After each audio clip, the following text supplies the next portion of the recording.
반갑습니다. 구름책방 주인 김상호입니다. 안녕하세요. 게스트 주찬영입니다. 우리 다시 춤추기 시작할 때까지를 계속 읽고 있습니다. 오늘은 그 중에서 제 5장 제목이 자아로부터 하나님께로 돌이킴. 이번 장 제목은 상당히 직설적입니다. 그동안의 제목들이 조금 은유적이었다면 오늘은 그냥 직설적입니다. 대놓고 말하고 있네. 네, 급했나 봐.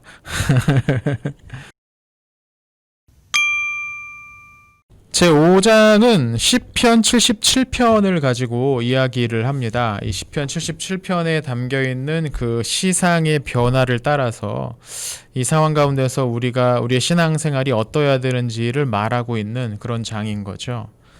시편 77편 읽어봤어요? 그냥 뭐 책에 나와 있는 것만 읽어봤죠. 네, 잠시 읽는 시간을 갖도록 하겠습니다. 자, 읽어봤습니다. 네, 읽어봤습니다.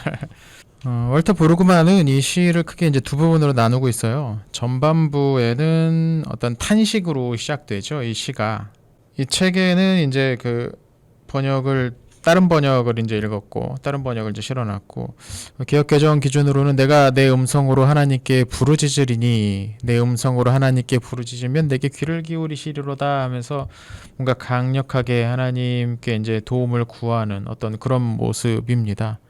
네, 근데 이제 이 부분을 해석을 하면서 저자가 이렇게 이야기를 합니다. 시편 77편의 시인은 전형적으로 순종하는 삶을 살았던 사람이다. 그는 그 토대 위에서 야훼를 향한 어떤 합당한 기대를 품는다. 그는 하나님을 향해 품었던 기대가 깨어져 신앙을 버린 사람은 아니다. 그러나 자신이 믿었던 관습이 실패로 드러나자 순종의 어조가 바뀌기 시작한다. 신앙을 버렸다면 뭐 하나님께 굳이 찾지도 않겠죠. 그냥 냅다 버려버리고 이제 뭐 나는 내가 알아서 살란다 그럴 텐데 이 시인은 계속해서 하나님께 부르짖습니다. 내가 죽겠습니다. 하나님 나 힘듭니다. 나 좀 살려주십시오. 뭐 이런 이야기를 하면서 계속해서 이제 붙들어요.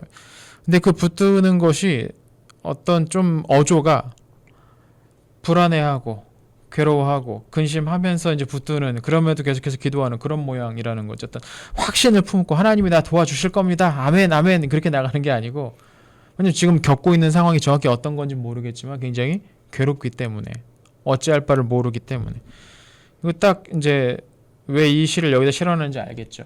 그렇죠. 우리도 모르기 때문에. 지금 상황이 또 이 시인의 상황이기 때문에 많은 믿는 사람들의 상황이 지금 그러고 있잖아요.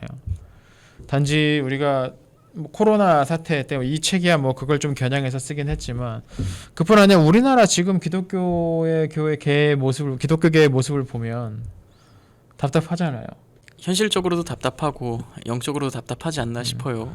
사람들이 기독교 하면 떠올리는 생각들도 대단히 부정적이고 그 어느 때보다 기독교에 대한 신뢰도 바닥에 떨어져 있고 물론 지금 원인에 대해서는 뭐 우리 책방의 다른 영상들에서 이제 여기저기 좀 써놓긴 했는데 여튼 이제 그렇게 돼버렸어요. 근데 문제는 뭐냐면 나는 그런데 참여 전혀 안 했는데 그렇죠. 나는 그런데 나가본 적도 없고 그런 집회 나가본 적도 없고 그렇게 하는 사람들에 대해서 대단히 비판적으로 생각하고 있는데 욕먹기는 나도 같이 욕먹고 있고 욕먹기는 기독교가 전체가 욕먹고 있고 뭐 이런 상황인 거잖아요. 어쩌면 이 시인이 처해져 있다고 생각하는 그런 상황처럼 우리도 되게 지금 그런 괴로운 상황 하나님이 구해주셔야 되는데 하는데 뭐 되는 건 없어 보이고 어떤 그런 느낌이에요. 그 다음 표현이 합당한 기대를 품는다라고 이야기하잖아요. 그 아래 줄에 그렇게 나오더라고요. 근데 이건 참 당연한 이야기 같아요.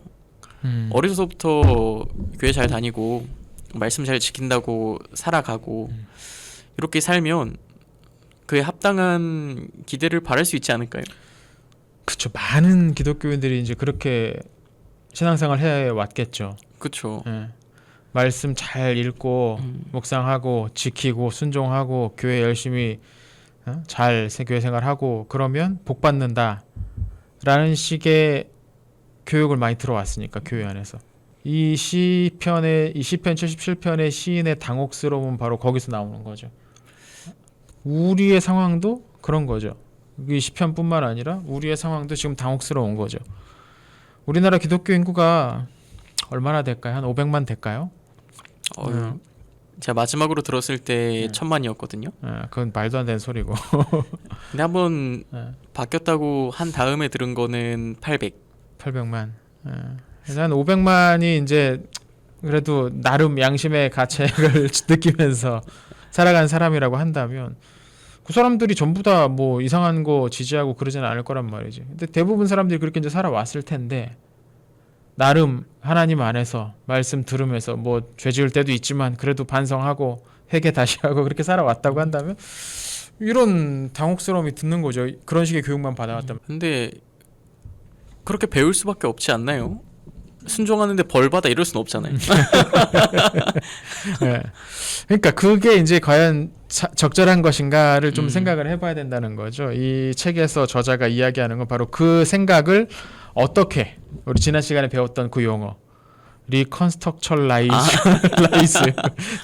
재맥락화 어떻게 할 수 있는가가 이 장에서 이제 나오는 거죠. 어렵네요. 네. 그런데 이제 시인의 그런 심상이 후반부로 가면서 전환이 일어난다라는 거예요. 1절부터 6절까지는 저자가 이야기하기를 이 시의 그 연들이 행들이 다 나로 시작한다는 거죠. 하나님 내가 이렇습니다. 하나님 나 이렇게 괴롭습니다. 내가 하나님께 손 들고 기도합니다. 나로 계속해서 반복해서 시작한다면 7절에서 9절까지 부분을 보면 여기서 뭔가의 전환이 일어난다는 거죠. 그리고 10절부터 새로운 고백이 일어난다는 겁니다. 7절부터 9절까지 우리 성경을 보면은 주께서 영원히 버리실까? 다시는 은혜를 베풀지 아니하실까? 그의 인자하심은 영원히 끝났는가? 그의 약속하심도 영군이 패했는가? 그러니까 뭔가 이제 질문을 해요. 뭐가 달라졌냐면 하나님이 어떤 분이신지를 생각하기 시작했다는 거예요. 그 앞에는 하나님 내가 생각을 해봤는데 하나님 내가 지금 이러고 있는데 해서 이제 생각이 하나님은 그럼 어떤 분이시지? 라는 쪽으로 이제 생각이 넘어가기 시작했다는 거죠. 그리고 깨달음이 있는데 10절에 보니까 또 내가 말하기를 이는 나의 잘못이라. 이는 나의 잘못이라. 라고 뭔가 깨달음이 이제 딱 오게 된다는 거죠. 내가 이제까지 하나님을 잘못 생각하고 있었다. 내 머릿속에서 하나님은 이런 분이야, 이런 분이야, 이런 분이야라고 만들어 놓고 그 하나님, 내가 만들어 놓은 그 하나님한테 내가 지금 뭔가를 요구하고 있었구나 라는 깨달음을 얻게 됐다는 거죠. 그래서 저자가 이렇게 이야기를 합니다. 시편 77편의 화자는 야훼가 철저히 자유로우시며 언제라도 불러낼 수 있는 분이 아니고 이용의 대상으로 삼을 수도 없다는 사실을 깨달았다. 그러니까 하나님이 어떤 분이신지를 이제 깨달은 거죠. 나는 하나님이 이렇게 해가지고 지극히 간단한 무슨 공식처럼 내가 1 더하기 1을 더하면 2가 나오는 그런 분으로 생각을 했었는데 아니구나. 하나님 제가 잘못했네요. 잘못 생각하고 있었네요. 라고 번뜩 이 깨달음이 온다는 거죠. 근데 이 깨달음이 당장의 시인한테는 괴로움으로 다가올 수도 있다는 거예요. 그럴 것 같아요. 사실 그 간단한 공식이 있다면 참 편하잖아요. 그렇죠. 내가 이만큼 순종했으면은 이만큼에 해당하는 복이 온다거나 뭐 내가 잘못했으면 벌을 받는다거나 이렇게 떨어지면 참 속편할 텐데 뭐 내가 이번 주에 헌금을 안 했으면 갑자기 돈을 잃어버린다거나 맞아. 그러니까요. 그렇게 이제 하나님 단순하게 간편하게 계산되는 분이면 신앙생활은 편하겠죠. 그렇죠. 근데 우리의 신앙생활은 그렇게 할 수 없다는 거지. 왜냐면 하나님은 그런 분이 아니니까. 단순한 계산식에 맞춰서 행동하시는 그 계산식에 매여 있는 분이 아니시라는 것. 이 저자의 표현대로 따르면 철저히 자유로우신 분이라는 것. 그것을 깨달았을 때 신앙이 한 단계 더 깊이 다음 단계로 넘어가는 것이기도 하지만 그 말은 무슨 말이냐면 그 앞서 가지고 있었던 초보적인 신앙이 깨지는 단계이기도 하거든요. 이게 깨지고 그 다음 단계로 넘어가게 되는 거죠. 처음부터 거기로 갈 수는 없는 것 같아.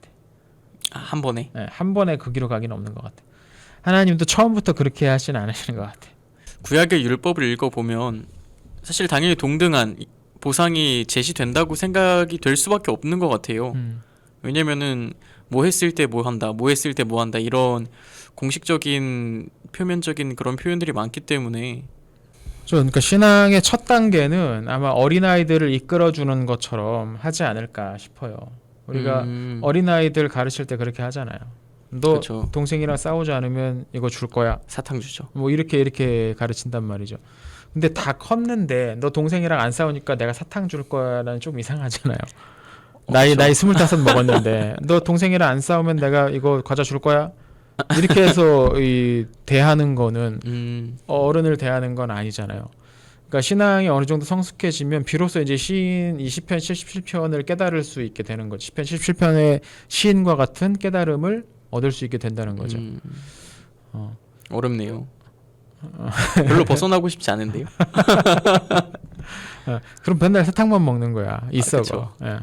이제 좋은 걸 먹어야죠. 음. 더 좋은 걸 먹어야죠. 연어도 먹고. 아, 연어 맛있죠. 예.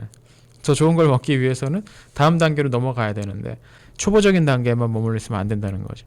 근데 아까도 이야기했지만 많은 경우 거기에 머물러 있는 경우들이 있어요. 오직 그걸로만 해석하려는 것. 예. 그런 방식으로만 하나님을 이해하려는 것. 대표적으로 욥의 친구들이 그런 식으로 이해했잖아요. 그렇죠. 인과응보야 예. 이렇게 선한 일을 해야 복을 받고 그쵸. 나쁜 일하면 벌을 모든 받는. 것이 인과응보로만 해결되는 것처럼 이야기했던 것이 이 욥의 친구들이었죠. 우리의 신앙의 수준도 딱 그 수준일 수 있는 거죠. 많은 사람들이 내가 치성을 드리면 하나님께서 복을 주시는 이런 개념들. 새벽 기도가 자칫 그렇게 될 수 있습니다. 아, 매일 새벽 예배 드리는 게. 자칫 그렇게 될 수 있습니다. 새벽에 나와서 가장 이른 시간에 첫 시간에 하나님을 만나는 것 자체는 좋은 일이죠. 그거는 아주 격려할 만한 일이죠. 근데 그게 내가 어떤 내 신앙을 쌓는 뭐 그런 나의 공을 쌓고 나의 치성을 쌓는 어떤 그런 게 된다면 그건 좀 위험하게 될 수도 있는 거죠. 하나님을 잘못 이해하고 깨져버릴 수 있는 하나님에 대한 이미지일 수도 있는 거죠. 만약에 그렇게 동등한 보상만을 주는 하나님이라면 컴퓨터랑 별로 다를 게 없는 하나님이라고 이해가 될 수도 있을 것 같아요. 이렇게 그렇죠. 막 입력을 하면 출력이 나오는. 그렇죠. 저자가 이렇게 이야기합니다. 만약 전적으로 단순하고 1차원적인 신앙에 국한하여 생각한다면 이 구절은 신앙의 고통스러운 상실을 뜻한다. 그러나 만약 우리가 위험천만한 상황상의 길로 나아가는 순종의 측면에서 생각한다면 이 구절은 안전하긴 하지만 하나님의 두려운 위험을 무시하는 관습과 틀에 박힌 신앙생활을 초월하는 새로운 신앙의 시작이다. 그렇죠. 앞서 이제 제가 이야기했던 거죠. 우리가 기초적인 신앙을 깨뜨리고 더 나은, 더 깊은 신앙의 단계로 들어갈 수 있게 되는 것. 바로 이 깨달음이라는 거죠. 그래서 바울이 율법을 초등교사라고 했나 봐요.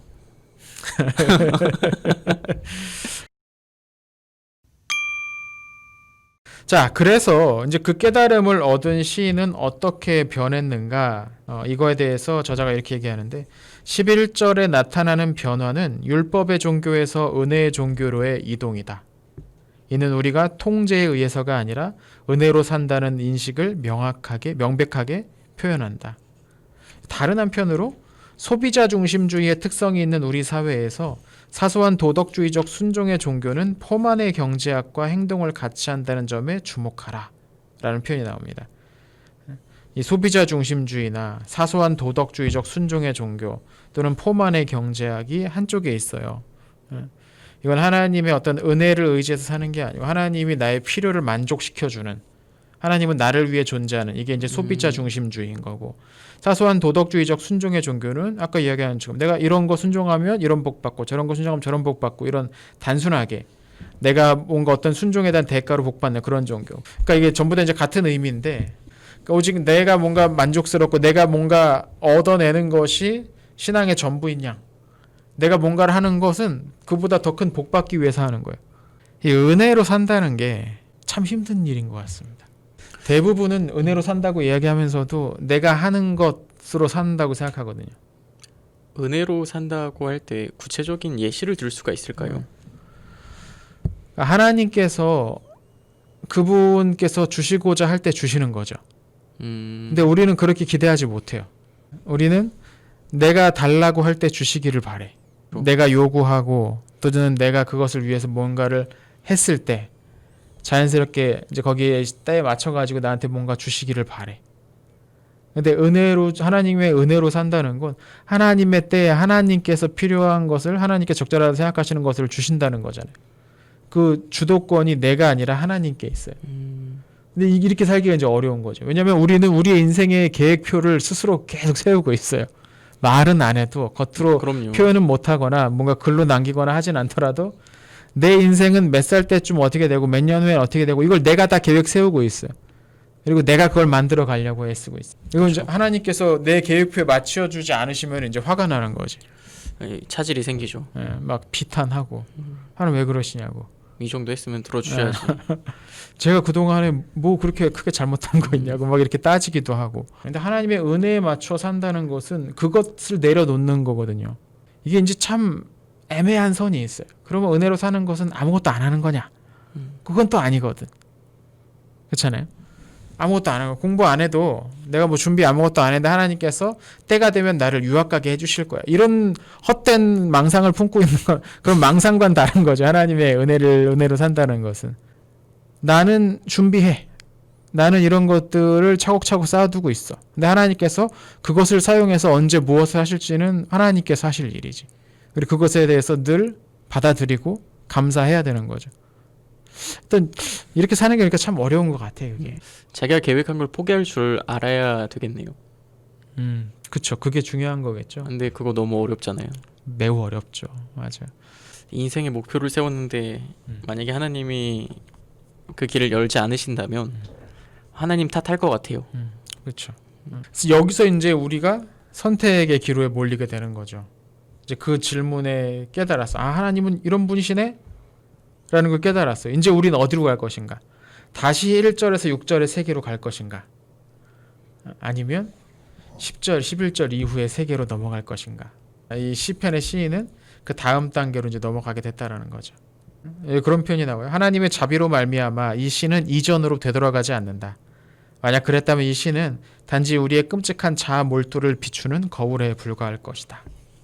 여기 보면은 자기 포기라는 단어가 나오는 것 같아요. 네. 그 인간의 욕구 중에 자아 실현의 욕구가 있잖아요.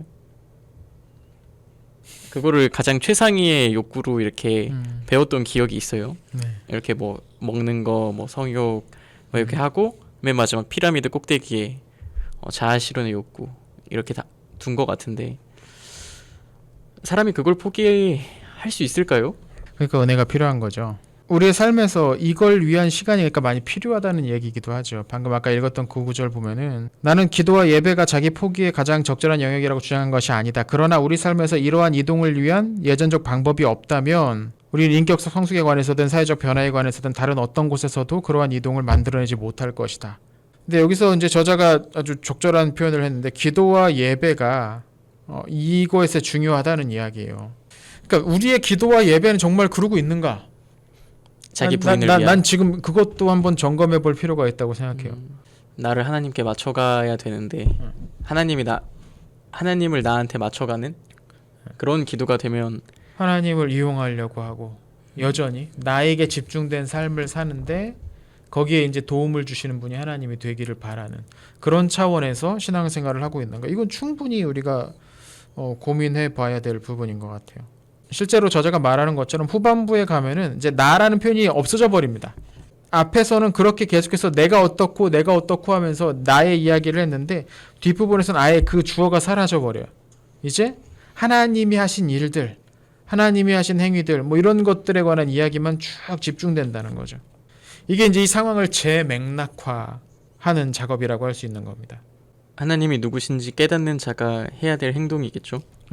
하나님에게만 좀 더 집중하겠죠. 그게 너무 기쁜 거지.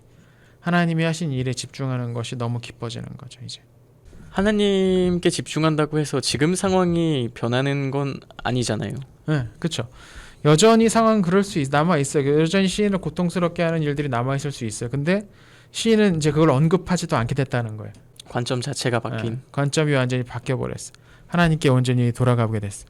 내가 지금 괴로움 당하고 있고 어려움 당하고 있지만 이게 뭐 그래서 어쨌다는 거야. 하나님은 높으신데. 가 된다는 거죠. 이게 어떻게 보면 맹목적인 신앙처럼 보이기도 해요. 그렇죠. 잘못 이해하면 뭐 집안 다 내팽개치고 와서 기도만 하고 예배만 하고 그렇게 느껴져요. 근데 그런 삶을 말하는 건 아닙니다. 현실에 뿌리 박히지 않은 신앙은 잘못될 가능성이 되게 많이 높죠. 나의 삶을 열심히 살아내. 그 살아내는 이유는 하나님께서 오늘 나에게 허락하신 삶의 장이니까. 여기가 내가 책임져야 될 가족들도 있고 내가 뭐 맡아야 될 일들도 있고 뭐 그런 거죠. 그런데 그것이 나를 결정적으로 좌우하지 못한다는 깨달음을 얻고 가지고서 그 일을 하는 거죠. 열심히 하되. TV에서 한 연예인이 그런 말을 했던 게 기억이 나요. 연예계 생활 힘들고 뭐 정치계 뭐 어디든 다 힘들겠지만 그렇게 힘든 이유 중 하나가 자기가 욕심이 있기 때문이다, 이런 말을 했던 게 기억이 나요. 자기는 그런 욕심이 없어서 그런 거에 대해서 전혀 힘들지 않다, 그렇게 이야기를 하더라고요. 근데 우리도 좀 비슷하지 않나 싶어요. 훌륭하신 분이네. 여기에 저자가 필요한 건 상상력이래요. 여기서도 이 저자 이거 참 좋아해. 이 장의 맨 마지막 문장이 이거예요. 목회자의 임무는 바로 막대한 상상력을 요구하는 그와 같은 두려움의 순간에 함께하는 것이다. 그죠? 이런 전환을 이룰 때 얼마나 불안하겠어. 이래도 될까? 싶지 않겠어요? 나 이래도 될까? 나 정말 하나님만 바라도 되나? 하나님 은혜만 따라가도 되나? 이렇게 다른 사람들은 이렇게 저렇게 막 해서 막 수 쓰는데 나 안 해도 되나? 이게 굉장히 두렵잖아요. 이때 이제 목회자가 할 일이 그와 같은 두려움의 순간에 함께 있어주는 것. 몸으로도 함께 있어주고 말씀으로도 함께 있어주고 그를 붙들어주는 거. 이게 목회자가 할 일인 거죠. 그런 거 못할 거면 만나 앉아가지고 1 더하기 1은 2입니다만 가르칠 거면 목회자를 하지 않는 게 좋을 수도 있겠습니다. 조심스럽네요. 그런 거 할 사람은 많으니까. 바이러스에 직면한 바로 지금 우리의 최상에 나가 무력함을 발견합니다. 그래서 당신을 말합니다. 사실 코로나 이전에 계획했던 것들이 저는 되게 많았어요. 교회 사역도 그렇고 제 자신도 그렇고 계획했던 것들이 굉장히 많았는데 코로나가 터지면서 다 무산됐어요. 그래서 그런지 좀 마음이 쓰라린 시간이 길었죠. 근데 이런 시간이 하나님을 원망하는 시간으로 바뀌기도 하더라고요. 아까 마지막에 목사님께서 읽어주신 것처럼 목회자가 이 막대한 상상력을 요구하는 두려움에 함께해야 된다, 이 말이 저한테는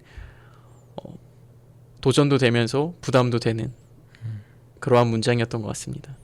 임재사역이라는 얘기가 있어요. 그 오래전 이야기인데 9.11 테러에 있었어요. 9.11 테러가 있을 때 막 난리 났었잖아요. 그 빌딩이 다 무너지고 그 구조 작업이 막 있고.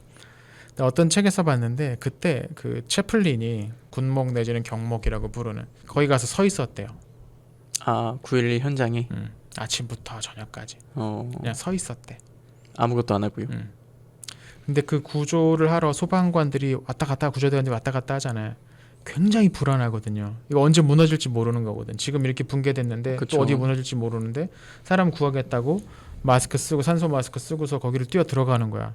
들어갔다 나왔다 할 때마다 거기 옆에 그 목사님이 거기 서 있는 걸 보면서 마음에 용기가 생기더래. 마음에 위로가 생기고 안심이 되더래. 왔다 갔다 하면서 그 얼굴 그냥 보는 것만으로도 저분이 저기 서 있으니까 하는 생각으로. 그러니까 목회자가 해야 될 어쩌면 그런 일 아닐까라는 생각도 들어요. 임재사역, 같이 있어주는 것, 이 괴로움의 순간, 이 어떤 전환의 시기, 하나님에 대한 큰 어떤 생각이 바뀌게 될 이 시기에 불안하고 내가 이전에 가지고 있던 것들이 다 깨져가는 그런 상황에서 옆에서 같이 있어주면서 용기를 주는 거죠. 아니다, 지금 잘 가고 있는 거다. 지금 너의 기대가 깨지고 너의 인생이 실패하는 게 아니고 지금 하나님을 더욱더 깊이 알아가는 자리에 있는 거다라고 옆에서 이렇게 격려해주고 힘을 줄 수 있는 거죠. 목회자들이 할 일은 그런 일들이 아닌가 싶어요. 자, 오늘 이렇게 다시 춤추기 시작할 때까지 제 5장 자아로부터 하나님께로 돌이킴이라는 장을 같이 읽어봤습니다. 사실 이거 되게 중요한 장입니다. 중요한 내용이고 엄청 어려웠지만 깊이 묵상해 볼 가치가 있는 것 같아요. 네. 다음 시간에는 제 6장 읽기로 찾아오겠습니다. 시청해 주셔서 감사합니다. 감사합니다.